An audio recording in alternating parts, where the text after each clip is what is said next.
SIR নিয়ে নির্বাচন কমিশনের অবস্থানকে কার্যত শিলমোহর দিলেন মমতা বন্দ্যোপাধ্যায়। শুক্রবার তিনি ভবানীপুরে বহিরাগত শব্দবন্ধের ব্যাখ্যা দিলেন।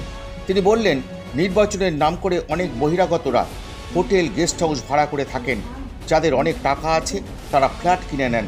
সে তো এখানের বাসিন্দা নয়। কারোর যদি এখানে নাম লেখা থাকে আবার অন্য প্রান্তেও নাম থাকে, দু জায়গায় তো নাম থাকতে পারে না। কার্যত নির্বাচন কমিশনের বক্তব্যে যেন শিলমোহর দিলেন তিনি। ভোটার তালিকা থেকে ভুতুরে ভোটার একাধিক নাম তোলা বাদ দিতেই বিশেষ সমীক্ষা অর্থাৎ এসআইআর করা হবে। 26-এর নির্বাচনে ভবানীপুর কেন্দ্র এখন আলোচনার কেন্দ্রবিন্দু। নেপথ্যে এসআইআর ও মুখ্যমন্ত্রীর আউটসাইডার বক্তব্য।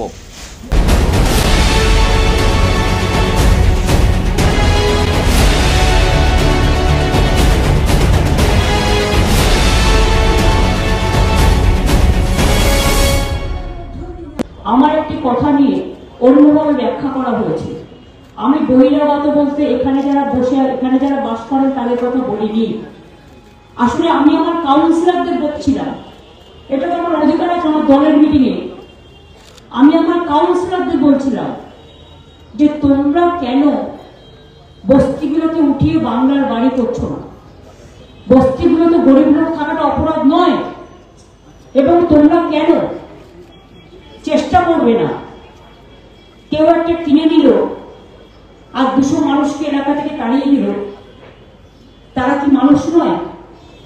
আমি ওদের বলছিলাম, কিন্তু আমার কথাটাকে প্রেস অন্যভাবে ব্যাখ্যা করেছে। আমি সরি, আজকের দিনে গদি মিডিয়া আপনারা জানেন, বলি এক করে আয়, ডিস্টর্টেড করতে অ্যান্ড মিসইনফর্ম করতে ওরা ওস্তাদ, কিন্তু ওরা জানে না। আমি এটা ক্লারিফাই করে দিই, আমি আমার কাউন্সিলরদের বলবার অধিকার আমার আছে, আমার দলের নেতাদের বলবার অধিকার আমার আছে। এবং তাদের আমি সতর্ক করছিলাম যে তোমরা লক্ষ্য রাখবে, গরিব মানুষ তাকে যেন জোর করে কেউ সরিয়ে দিতে না পারে, কারণ মানবিকতা নিয়ে আমাদের কাজ করতে হয়। আর একটা বলেছিলাম, অনেক কাউন্সিলর এখানেও আছে, তারাও শুনবেন, এটা বাজে কথা নয়। এবারে কলকাতায় যে জলটা জমেছিল মাল্টি স্টোর কিছু বিল্ডিং এ, তার কারণটা হচ্ছে যে বাড়িটা তৈরি করে দিয়ে চলে গেছে সে ড্রেজিং ব্যবস্থা করেনি। তা সেখানে একবার তাদের এখতিয়ার নেই। আমি তাদের অ্যালার্ট করেছি যে এই ধরনের বাড়ি যখন হবে, অনেক সময় ফ্ল্যাট দিয়ে দেয় কিন্তু কাগজপত্র থাকে না, তাকে ঘুরে বেড়াতে হয়। 2 হচ্ছে, আমি একটা বড় বিল্ডিং করব, আমার একটা কার পার্কিং এর ব্যবস্থা থাকা উচিত। যেমন প্রত্যেকটা মাল্টি স্টোর বিল্ডিং এ তারা নিজেরা পুজো করে, উৎসব করে, কিন্তু জলটা যদি তার বাড়ি থেকে না বেরোয় তাহলে জলটা আমি সরাবো থেকে।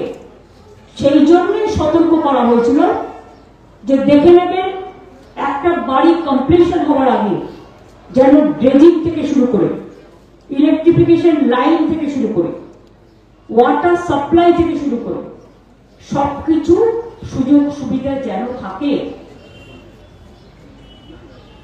আর বহিরাগত বলতে আমি কাদের বলেছি?